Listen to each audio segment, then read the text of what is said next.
They hung. This pregnant Doberman from a street pole. What happened next will break you. I saw him under the white-hot glare of Brightfall, the kind of light that makes everything in Sandstone Market tremble, as if you're staring through the mouth of a furnace, and in that moment I knew I was about to witness the worst thing of my life. The desert wind whipped yellow dust across my face, dragging the sharp smell of metal and the stench of alcohol through the aging open-air market. Everything vanished in my mind in a single heartbeat, because right in front of me, right beneath a rusted street lamp, hung a pregnant Doberman suspended by a rope cinched tight around her throat. Her belly was swollen and heavy, swaying each time the wind pushed through. Her back legs kicked at the empty air, searching for a ground that wasn't there. Her claws scraped nothing. But the man standing beneath her, Dale Rourke, didn't hear. He didn't even look. He just smiled that crooked smile drunks wear when they enjoy hurting something weaker than themselves. One of his hands gripped the rope. The other held a wooden club, and he swung it straight into the belly of that pregnant dog.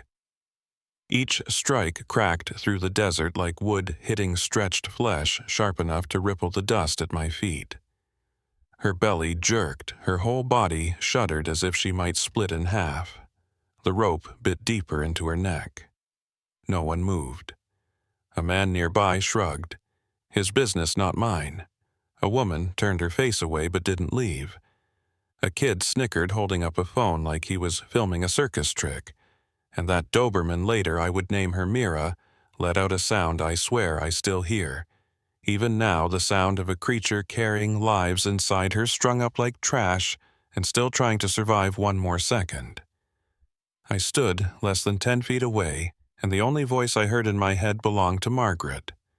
Her voice, her last line in the notebook, still sitting on the table by my bed. Sam, someone has to be the first to stand up. The wind shifted.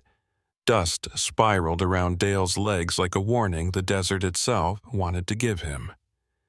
He yanked the rope, and the dog choked her legs, kicking wildly, her swollen belly slamming against the pole. My voice broke out before my mind had time to think. "Stop." Dale spun his eyes red like two burning coals hunting for something weaker to crush. "Huh. Who the hell do you think you are?" he snarled. The wind hit my face, but my feet didn't move. I stared straight at him, seeing the sweat sliding down the dust on his forehead and the filthy satisfaction festering in his eyes. "You're torturing a pregnant dog," I said, my voice low but sharp as steel. "And you're going to stop, right now." The crowd murmured like dry weeds about to catch fire. No one stepped forward. No one stood for Mira. No one stood for what was right. I felt my heartbeat slam against my ribs, the same ache I felt the day I lost Margaret. A moment when the world splits cleanly into two halves, one of pain and one of what you must do to stand against it. Dale sneered, lifting the club higher, aiming at Mira's belly like he wanted to show the world he feared nothing. I stepped toward him, then another step. "Try hitting me," I said, each word dropping onto the hot ground like cracking stone. Silence. The wind halted. The crowd shifted back in a widening circle. I, a 67-year-old man with a back that aches every morning, stood between Mira's life and a drunk with a wooden club. I didn't think about age. I didn't think about danger. I didn't think about who might be recording. I only thought of Margaret's words. Don't let anyone suffer because of human silence. And I did not stay silent. Not that day. Not in front of Mira, not ever again. The day I shouted in the middle of Sandstone Market didn't begin. In Sandstone Market it began years earlier in the wooden house on the edge of Brightfall, a house that hadn't heard a human voice since Margaret died, and where desert wind slipped through the cracks like someone whispering things I wasn't ready to hear. Brightfall, Arizona is the kind of town where the sun turns everything white-gray and the wind slaps dust into your eyes until no one wants to look closely at anything. The place isn't terrible, but it's tired. And the people who live there are tired too. I was born in Brightfall, raised in Brightfall, and for more than 6 decades I never left it. I once loved this town when I was young, when Margaret was still at my side, when the evening light hit the western ridge and turned the red rock into ribbons of soft fire. We loved sitting on the porch at dusk, sipping the mint tea she grew listening to coyotes echo from far-off hills. Brightfall has a beauty made for empty spaces, but only when you have someone to share it with. When Margaret died, the town changed color. Not because it changed, because I did. From the day she left, I moved as if I'd been dropped alone in a desert without a map. Mornings no longer carried the scent of mint tea, and the kitchen no longer held the warmth of another person. Even the simplest objects, the cups she used every day, the tablecloth she chose, felt like ghosts staring at me from across the room. I used to be someone who could fix anything, radios, gas stoves, even the crooked doors the wind pushed off their hinges. But I couldn't fix the emptiness she left behind. I quit the veterans group, quit church, quit the diner where I'd sat every Sunday for 30 years. All I did was small jobs around town, then go home, then watch the darkness crawl up the walls until it filled everything. Every day felt like a faded photocopy of the day before. I wasn't living, I was only existing. And Brightfall has a habit: it stays silent about whatever it doesn't want to be part of. I used to stay silent with them. I used to think, not my business. I used to walk past arguments in parking lots without stepping in. I used to watch stray dogs get pushed around by teenagers and simply keep walking. I had been part of that silence. Until the day I found Margaret's last notebook. The line she left wasn't long. "Sam, don't let anyone suffer because of human silence." I read that line hundreds of times on sleepless nights. I didn't understand. Or maybe I didn't dare understand, because understanding means acting. Margaret believed kindness shouldn't hide behind locked doors. She believed that when someone or something was hurting, beaten, or abandoned, the world needed someone to stand up, even if it was just one person. She was always that way. I wasn't. I was just an old man trying to survive empty days. But that emptiness, that silence, was torn in half on the day I saw Mira hanging from that street lamp in Sandstone Market, her belly swollen, her eyes half open, like a door about to shut for good. Because I had seen that look before. I saw it when Margaret weakened day by day in her hospital bed. Eyes that weren't asking to be saved. Just asking one thing. "Are you still here with me?" In that moment, beneath Brightfall's suffocating heat, with dust swirling around Dale Rourke's boots, and a crowd watching like they were at a sideshow, I understood. I understood why Margaret wrote that line. I understood why I couldn't turn away. I understood why my feet moved before my mind caught up. And I understood something I had avoided for years. I wasn't as alone as I thought. I just hadn't yet seen the living being who still needed me. Mira, the pregnant Doberman, strung up like a bag of trash, needed someone to stand beside her. Not because she was a dog, not because she was weak, but because no one else would. And if not me, then who? When I walked back into Sandstone Market that noon, all I meant to do was buy a few old boards to fix the porch, an ordinary task on an ordinary day, in the ordinary life of an old Brightfall man, just holding himself together one sunrise at a time. Some days look uneventful on the surface, yet a single small moment can tilt your whole life in a new direction. That moment was when I saw a shadow swaying on the side of the street lamp. At first I thought someone had hung a trash bag, which happens often enough in Brightfall's flea market. But no trash bag trembles in the air as if fighting for one more second of existence, and no trash bag releases a sound that resembles wind being strangled. I moved closer, and I saw Mira, a pregnant Doberman. Her belly stretched tight beneath what should have been a strong coat of black fur, now coated in desert dust, her mouth foaming at the edge and her eyes half open like doors about to collapse. The rope around her neck bit so deep into her flesh that the fur had rubbed away, leaving raw, bruised skin exposed. She hung there like an object stripped of meaning. But she wasn't an object. She was a mother, and she was breathing on borrowed seconds. I froze, my heart pounding against my ribs like someone striking hot metal. Every sound around me, the bargaining voices, the cheap music leaking from old speakers, the generator humming like a restless beast, faded until there was nothing left except the image of a soon-to-be mother hanging like an accusation aimed at the entire town's indifference. I don't remember how long I stood there without breathing. I only remember Margaret's voice in my head. "Sam, don't let anyone suffer because of human silence." I stepped closer, then closer again.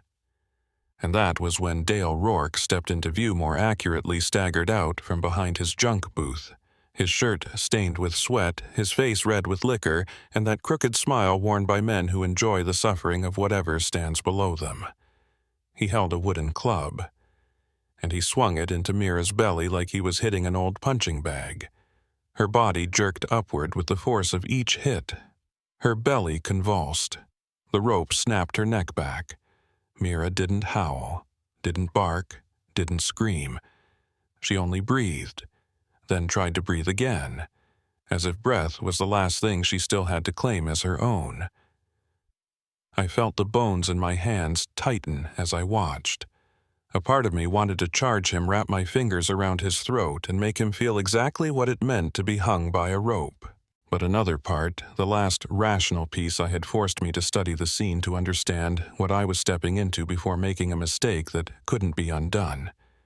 I looked at the pole, the knot in the rope, the distance from Mira's neck to the ground, her fractured breaths.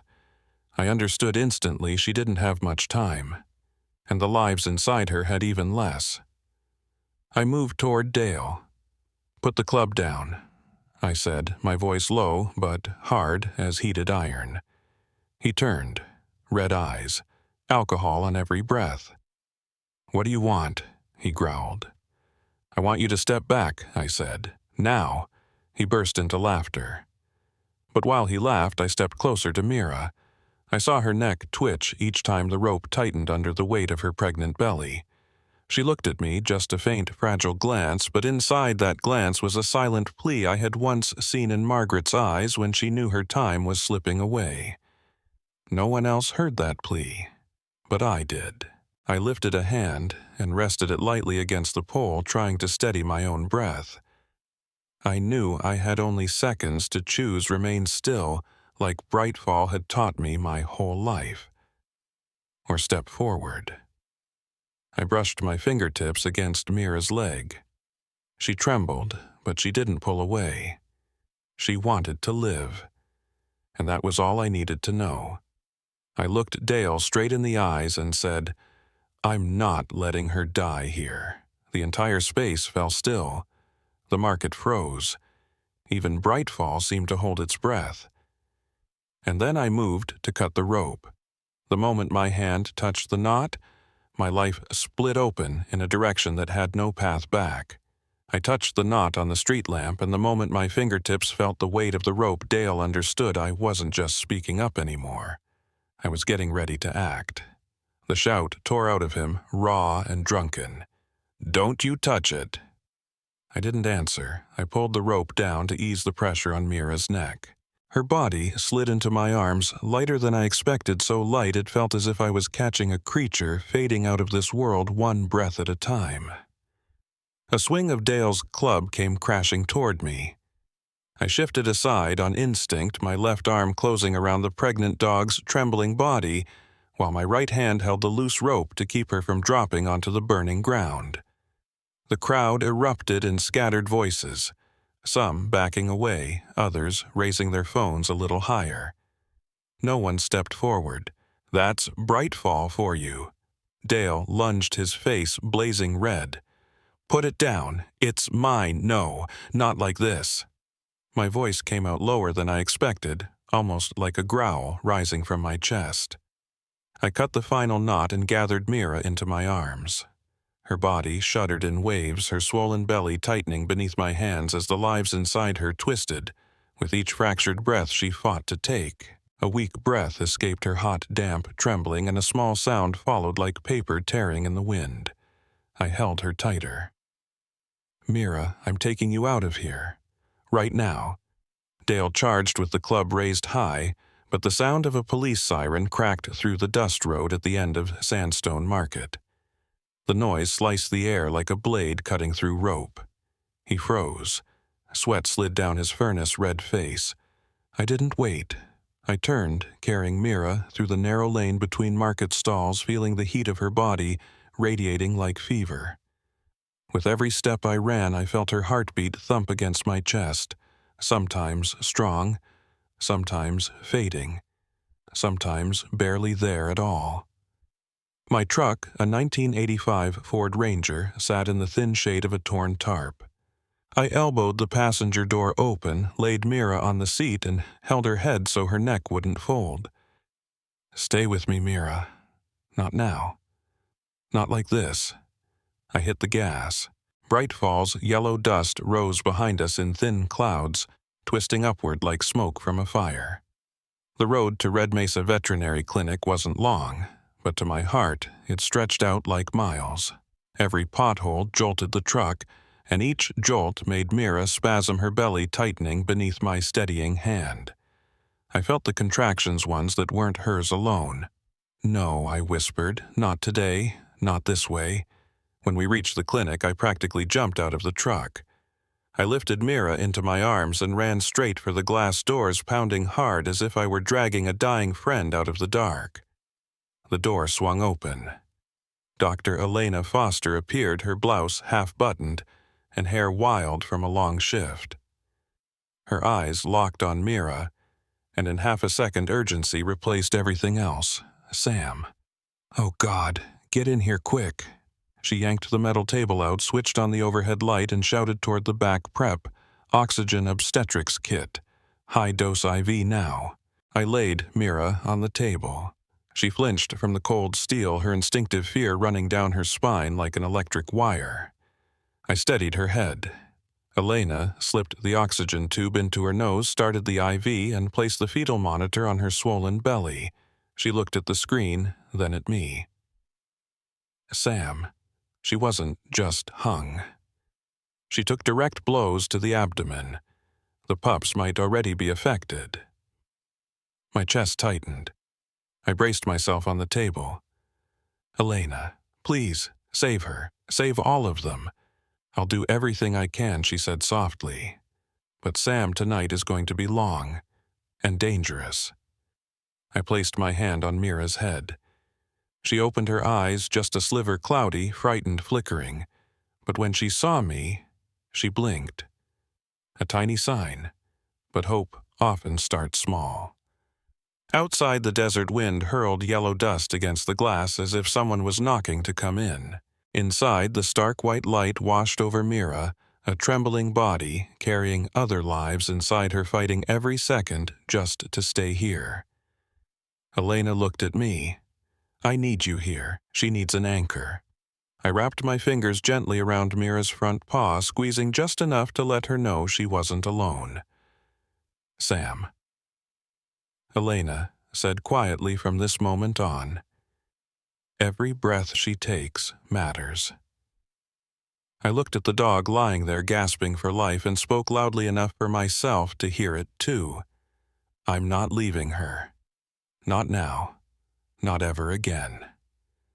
3 days inside Red Mesa Veterinary Clinic passed like 3 days without a sunrise. The cold white lights of the emergency room reflecting off Mira's body and making her look as if she were breathing inside another world. A world where every breath was a battle, every movement a wound, and every scrap of life was held together by threads too fragile to see. I sat beside the metal table on a hard plastic chair, Elena dragged in from the waiting room. The chair creaking every time I shifted, but never once breaking my focus from Mira's strained breathing and the faint beep of the monitor, each sound reminding me she was still alive.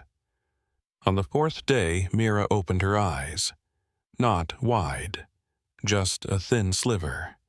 But it was the first time since I'd cut her down from the street lamp.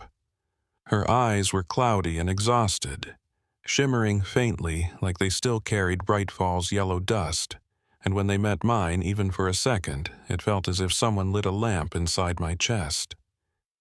"Mira, little one," I whispered. "I'm here." Elena stood beside us, one hand steadying the IV line, and murmured, "She recognizes you. That's a good sign." I didn't answer.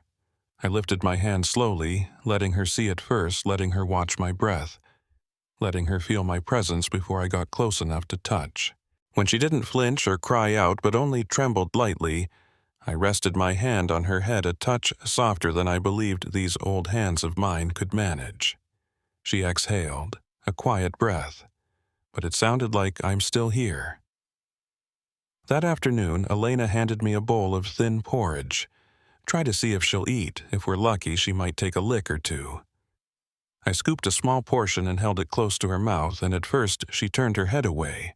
The instinct of an animal beaten too many times, starved too long, taught not to trust the hands of the world. But I stayed patient.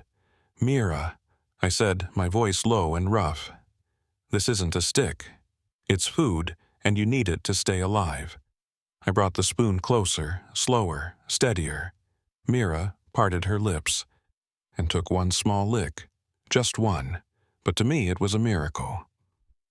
Elena smiled from behind me. Good, very good. Her body's choosing to fight. Day by day, Mira let me come closer. I wiped the dried blood from her legs with a warm cloth, changed the bandages around her bruised belly, stroked behind her ears when she trembled with fever, and talked to her the same way I once talked to Margaret, telling her about the evenings we sat on the porch listening to the wind, about the rosemary Margaret loved to sprinkle on every meal, about the way she laughed when I pretended not to hear her ask me to wash the dishes. Mira tilted her head each time I said Margaret. Maybe because the name was gentle, or maybe because my voice softened every time I spoke it. By the seventh day, Mira was still weak, but no longer startled when I touched her, and she even nudged her head closer to my hand. A small gesture, a flicker of trust. On the evening of the 8th day, Elena rested a hand on my shoulder. "Sam, she's chosen you." I looked into Mira's eyes, still tired, but no longer empty the way they were when she hung from that street lamp. In them, I saw something that felt like an answer. She didn't know who I was, didn't know where I came from, didn't know why I stepped forward that day. But she knew one thing: I was there, and I was still here. I chose her. A long time ago, I said, my voice deep enough to surprise even me. Elena's smile was small, knowing, like she heard every word I wasn't saying. "Sam, she doesn't just need you, she's leaning on you to survive." I bent down, pressing my forehead gently against Mira's. Her breathing steadied warmer now, no longer shaking like it had that first night, no longer gasping as if the world were slipping out from under her. I whispered, "Mira, from this point on, you're not fighting alone. I promise you that." Outside, the desert wind pelted the glass with yellow dust. The monitor's beep grew steady. Mira's breath warmed beneath my hand. And in that moment, I understood something I had spent years trying to forget. I wasn't just saving her. She was saving me right back. I thought we had survived the worst of it, that Mira had finally outrun the darkness where Dale Rourke once hung her like discarded property, and that her body and the lives inside her were safe at last. I believed the danger had faded the same way shadows fade when the sun climbs over Brightfall's broken rooftops. I was wrong. On the 12th night, Brightfall fell into a strange silence. The desert wind moved slowly, carrying a chill from the northern canyons, and the moon spread a thin silver layer across my backyard like dust settling over an old photograph. Mira lay on the mattress I placed in the corner of the kitchen, her head resting against the cabinet door, her breathing steady, a peacefulness I had prayed for through countless nights. I closed my eyes for only a few minutes. Then I heard it. A low cry, not loud, but sharp enough to carve straight through me like metal scraping stone. I jumped up from my chair. Mira. She was curled on the mattress, her body shaking in violent pulses, her eyes wide open but staring past me, through me, into a memory I never wanted her to return to. Her front paws clawed against the tile, her breathing short and broken, and her belly tightened as if someone had struck the same wound all over again. "Mira, easy. You're home now," I said, kneeling beside her. But she didn't hear me. She was in Sandstone Market. She was hanging. She was choking. She was being beaten. Trauma flooded her like a sandstorm, unstoppable, merciless death to comfort. She jerked so hard it nearly knocked me off balance. I called Elena with a voice stripped of composure. "Elena, it's happening again. High fever, severe tremors, abdominal spasms. Sam, bring her in now. And keep her from hurting herself," she said without hesitation. I wrapped Mira in a blanket and lifted her, feeling her body burn like hot coals beneath my arms. She whimpered, her legs kicking into the air as if she were back on that rope again. "Mira, I'm here. Hear me, I'm here," I said between gasps. The drive to the clinic took 8 minutes. Every second felt like it sliced straight into my nerves. When I carried her inside, Elena and 2 nurses were already waiting. The emergency light snapped on the metal table was cleared, the oxygen and IV lines were ready. Elena laid Mira on the table and she convulsed so hard she nearly overturned the tray of instruments. "Fever spike. Trauma flashback," Elena said quickly. "Heart rhythm unstable. The pups are affected." I pressed my hand against Mira's chest. "Mira, look at me. No one is hanging you anymore. No one is hitting you. You're safe."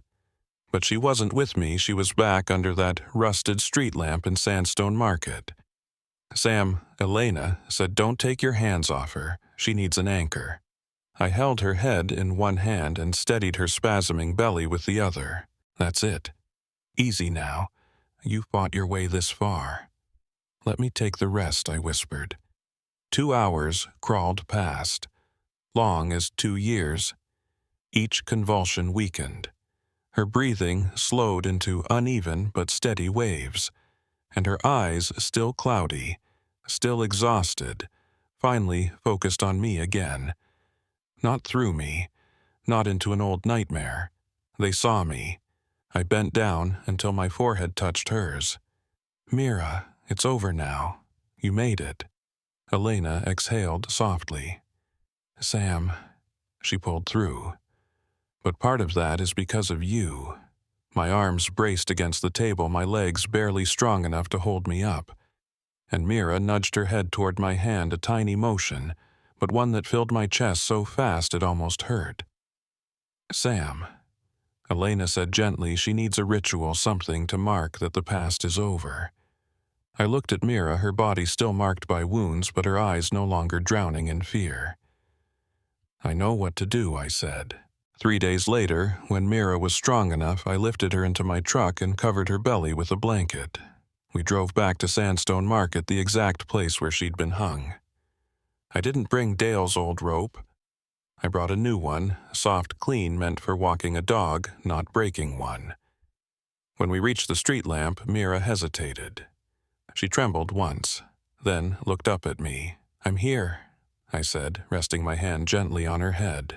I hung the new leash on the street lamp right where the deadly rope once strangled her. "We leave the old one here, Mira. Forever." The wind carried a thin swirl of yellow dust. Mira sniffed the new leash, then placed her head against my leg. She understood. I set a stone at the base of the pole and carved the words, "Here she lived, not died." That was the ritual, simple, unadorned. But it closed the night she was hung and opened the life she was meant to have. Mira walked out of Sandstone Market with different eyes. No longer the dog who'd been strung up by a rope, but a mother learning to trust the world again. The morning after the ritual at Sandstone Market, when I stepped into Red Mesa Clinic, the first light of the day fell across the hallway in a soft golden band, warm like Margaret's hand settling gently on my shoulder. Mira lay on the mattress Elena had set out for her, lifting her head the instant she heard my footsteps, her ears twitching lightly as if knowing I was still here was enough to steady her breath. Elena smiled at me and said, "Sam, take her home. She needs a roof, not machines." I nodded, feeling a weight lift in a way I hadn't felt in years. The road back to Brightfall was still the familiar ribbon of red dust, but today it felt like it was unfolding for the first time. Mira sat in the passenger seat looking out the window and letting the desert wind run through her black and tan coat, and she didn't bow her head or tremble or stare at the floor the way she had the day I carried her away from Sandstone Market. She looked straight at the world, a world that had once treated her cruelly, but that she was learning to trust again, and for the first time she seemed ready to meet it. Inside the house, Mira wandered through the living room, sniffing each corner before stopping in front of Margaret's old coat. She pressed her head against the fabric as if she sensed a gentle warmth that had somehow stayed behind, lingering in the threads. Then she curled up beside the chair where Margaret used to sit and read every evening. I stood there with my hands trembling slightly. "Margaret, you see this, don't you? We're not alone anymore." A week later, Mira was strong enough to go out into the backyard, and when I opened the door that morning, the Arizona sunlight spilled across her fur, turning her faded scars into faint, triumphant lines, marks of a survivor who had walked through fire and still learned to breathe. She stepped into the grass, sniffed the air, and then ran a few shaky but spirited steps. I leaned on the doorway and felt my heart beat in rhythm with her paws. It had been so long since I breathed like someone actually living. A few days later, Officer Dean came to my door with an envelope in hand. "Dale's case files are closed," he said. "But there's something else, Sam. We want you on the rescue fundraising team. What you and Mira did. It woke this whole town up." I looked at Mira lying on the porch, her head resting on my foot and her breath soft and steady. I understood what he meant. The following week, we set up a small booth right in Sandstone Market at the exact spot where Mira had once been hung, and I wrote a simple sign, "Don't look away." And, for the first time in many years, Brightfall didn't look away. People stopped, listened, donated, and reached out to touch Mira as if touching a living miracle. Children hugged her, and older folks placed their hands on my shoulder as though thanking me for not staying silent that day. A town that once ignored suffering was finally answering it. One evening, I took Mira to the creek where I had scattered Margaret's ashes, the moon shining across the water, while the wind carried the scent of the rosemary Margaret once planted. Mira sat beside me, not trembling, not afraid, not searching for the shadows anymore. She looked at the water, clear, calm, safe. I placed my hand on her head. "Mira, we survived. And now, we get to live." She leaned her head into my hand, a small gesture, but enough to remind an old man who once lost everything that sometimes a forsaken creature is the one who brings you back to life.